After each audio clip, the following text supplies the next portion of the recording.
I'm about to tell you 3 things that will probably sound insane. Number 1, you should wear a watch even though your phone already has the time. That's because 2, buying and using a wristwatch is the single greatest way to instantly improve your life. But be careful because 3, collecting watches is a real addiction, probably on the level of heroin. Yeah, I'd say that's about right. If you're already into wristwatches, you know exactly what I'm talking about, but if all of this sounds insane to you, I promise by the end of this video you will understand exactly what I mean by all of these points, and you may just walk away forever changed. That sounds a bit dramatic, but if your brain works like mine, there is no going back from this. You have been warned.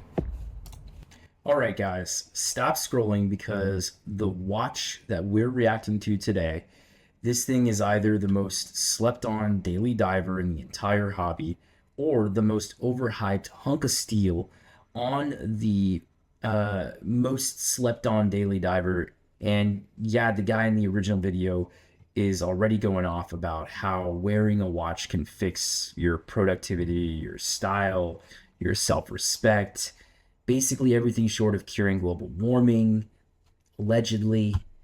But, you know, that being said, the weather's not getting that much hotter. It's not getting that much colder. And I'm just here to dig deeper and tell you that he won't. So essentially, buckle in, hit like so the algorithm doesn't bury this video, and subscribe so you don't miss the moment I inevitably spiral into buying another watch I can't afford.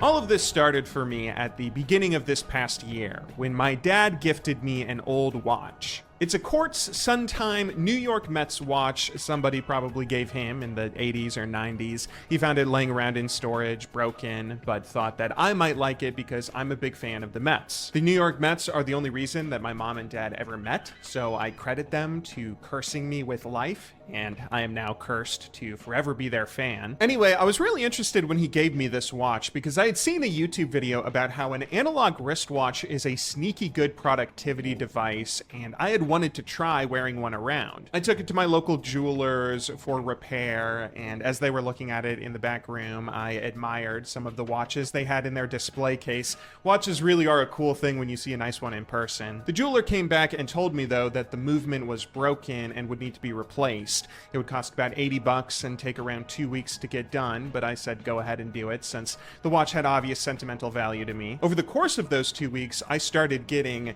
really excited about wearing this watch. This was around the time when I was first getting into real things, and when the jeweler finally texted me saying that my watch was ready, I was so excited that I instantly shoved the baby off on my wife, ran down to pick it up, and that watch was glued to my wrist for the next 3 weeks straight, by the end of which I couldn't help but say, that dude on YouTube was 100% right. Watches are amazing tools. When you first start wearing a watch, it seems really silly at first because you already have a million devices around you that are already trying to give you the time. Your phone, your computer, mostly electronics. But with a watch, it is so much easier to check the time than to use any of those other devices. You just look down at your wrist, and there it is, instantly, wherever you are. That's a lot easier than having to fish a big clunky device out of your pocket. Not to mention, if you do try to check the time on your phone, or use some sort of electronic like an Apple Watch, you aren't only getting the time, you're getting notifications of all the work emails you've been ignoring, social media pings, texts, and a million other things demanding your attention, a bunch of stuff that's basically trying to distract you. But with a watch, you don't have to worry about any of that. This guy is quite... Hold up. So pause right there, because while he's talking about the sentimental value of a watch and how it becomes also a productive cheat code, let's be real for a second. That sounds great, but here's what actually matters when you put on a watch. Does it sit right on the wrist? Does the lume even glow longer than a firefly's lifespan? Does that bezel feel crisp? Or does it turn like a loose doorknob in a cheap Airbnb? These are the things reviewers tend to glide past. And so, as he ramps up into the watches changed my life speech, I'll break down what's hype, what's legit, and whether this model actually deserves wrist time or if it's another gateway drug into the type of decision that will eat your savings away. And in this case, I think, this is an affordable watch definitely, and it is an heirloom potentially. I mean, it's definitely something for the New York Mets fans. And, you know, the one he's talking about now and he's going to be mentioning about, we'll continue more discussion on that. Quite respectful of your time. I found out that when I wear a watch, I check the time more often throughout the day, since it's unironically a much better experience doing so. And because I check it more often, I started noticing how long it actually took me to do things. Well, it turns out I pretty used to be decent, terrible at estimating considering. time or even understanding it. Like when I was younger, I used to have this really terrible habit where every morning I would wake up and then lay in bed for a bit, telling myself, okay, I'm gonna get up and get out of bed at 8 a.m. on the dot. That's a good time to start my day. But then I'd roll over and scroll on my phone for 15, 20 minutes, and suddenly it was 8:07. So I would say, okay, let's keep chilling until 8:10. That's a good number. But then I wouldn't check the clock again until it was 8:19, when I would say, okay, let's stay in bed till 8:30, and on again until I'm lazing around for a full 60 minutes before actually getting up and starting my day. For some reason, I associated time with these rigid markers, saying I'm gonna do things on the hour or on an even number, but time doesn't really have even numbers like that. When you check the time on an analog watch by comparison, you have a much better understanding. Like if I say I'm gonna start something at 8 and I see it's a little past 8, okay, it's time to do the thing. Time isn't even the way a digital clock displays it. It's always moving forward. It's only exactly 8 a.m. for 1 literal second. But the coolest part about this watch to me was the simple fact that it was old and still working. Like it needed repair and a new battery, of course, but with maintenance, this had lasted ages. In the world of technology and gaming that I spend most of my days inhabiting, I am surrounded by things that constantly need to be updated, or devices that are literally designed to break. I have to replace my phone every 2 to 5 years because companies intentionally make them run worse, so you have to go buy a new model after a while. A watch is one of the few tools that people still make that is intentionally supposed to last your entire life.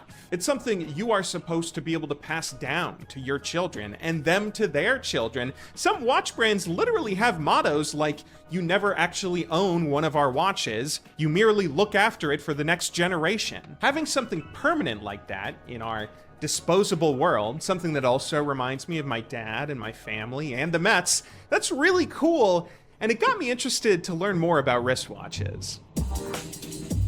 See, going through all this unlocked a memory for me. When I was a kid, I remember one day my dad came home from work with a new watch he had just got that didn't need a battery. He had just bought this watch that he said was automatic, and I asked him what that meant, and he told me that this watch just had gears and springs and jewels inside it that somehow kept it running forever. There was no battery or electricity, just the movement of his wrist across a day was enough to power the device. It was like the watch was some sort of living creature that was in a symbiotic relationship with him. As long as he kept living, that watch would keep running. Little bit and when I much, remembered all but this, I said, I get okay, what this he's is talking cool as hell. How did I forget about this? I gotta get myself an automatic watch. So I start going around researching, and it turns out this is a huge rabbit hole, bigger than you could ever imagine. There are dozens upon dozens of watch brands out there still making crazy cool automatic watches today, each with their own features and personalities that watch nerds apparently have very strong opinions about. Some watches are durable, others are flashy, some cost silly amounts of money, since apparently watches are one of the ways that rich people try to flex on other rich people when they don't have a personality to flex. But I'm not someone that wants to go chase a Rolex or something like that, right? I don't need to spend thousands on a damn watch. I'm just getting into these devices because they're awesome tools, and I would love to own an automatic watch of my own that could last a lifetime. So I start researching. What's a great company that still makes high quality automatic timepieces at an actually reasonable price, maybe a few $100 max? And lo and behold, I come across the Japanese company Seiko. In the world of watchmaking, one of the oldest and most legendary brands comes from the company Seiko. They were founded in the 1800s and have been making watches ever since. Historically, watchmaking has been associated with the country of Switzerland, of course, right? With a bunch of old, stuffy, elitist companies that are headquartered there, who make really great watches and movements, of course, but who might get a little stuck in their old ways at times. Seiko, being Japanese, has allowed them to introduce some genuinely incredible innovations in the world of watchmaking. They were the first ones to ever introduce a battery-powered watch back in 1969, something that almost destroyed the entire Swiss watchmaking industry. They invented another watch movement in the late 90s that is currently one of the most accurate movements in the world today. They even entered these Swiss chronometer competitions to see who could make the most accurate movement, and after nearly every one of their mechanical movements beat every Swiss competitor, the Swiss straight up rage quit the competition. They don't even host those time trials anymore because Seiko beat them so badly. I'm a bit of a contrarian and a bit of a weeb, so learning about all of this made me really interested in the idea of getting a Seiko, especially because today they still make some of the highest quality yet still affordable watches that are on the market now. And after searching through their catalog, I found a very cool looking model in the Seiko 5 Sport lineup, the SRPD 55. It's less than $300 on Amazon. I can justify spending that, and it should fit Nice my indices on 7-inch that wrist watch. very well, so I pull the trigger and get my first automatic watch. Crystal When it looks arrived nice. in the Good mail, cut. I was firstly shocked at how cool it looks in person. Watch content that you see on YouTube always fails to capture how incredible these devices are, this video notwithstanding, because you have to use these macro lens and these zooms and all these close-up shots to show the details in these devices because they're so small. But part of the majesty of watches is that they are these incredibly small objects somehow packed with so many features. Like this watch is a dive watch, meaning it has an external bezel. You can rotate it to align with the minute hand and then use that to easily track how much time has elapsed past a certain point. Divers use this to time how long they've been underwater, but more practically, you can use this to time how long you've been working on a task or how long the chicken's been in the oven. This watch also has 100 meters of water resistance, meaning that you can swim with it, something you cannot do with a phone. It has luminescence on the dial as well, meaning that it glows in the dark. Nice It also lum, has too. a display It's like case super- back so you can see the super movement luminova. running inside. And finally, there is also a day-date function on the front dial,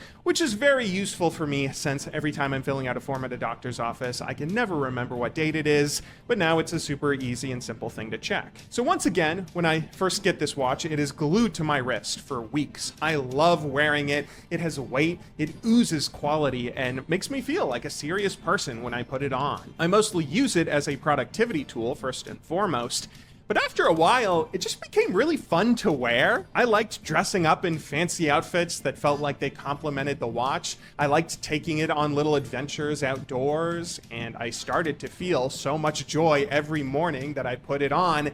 It made me think, $300 isn't that much money? And if one watch made me this happy, maybe a bunch more watches would make me a bunch more happy. Well, everybody, I'm going to cut the video short right there. Essentially, this is a pretty good view of how, watches can be like built upon, starting off with something that you liked as a kid, to like young adults, to first major purchase.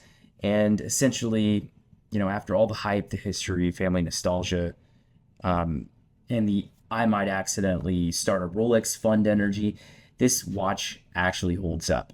And whether you're rocking a Seiko 5, a Zin 556, like they briefly showed earlier in an image, I believe, or you're daydreaming about the first big luxury piece, the truth is the same. A good watch makes you feel grounded, focused, and straight up cooler than checking your phone like everyone else. And then that is why the hobby keeps pulling people back in. And if you enjoyed this breakdown, please hit like and subscribe. That way more watch nerds can find it. And this is a video too, by the way, by a guy whose channel is gbay99. And thank you again for watching Chronosapien. Peace.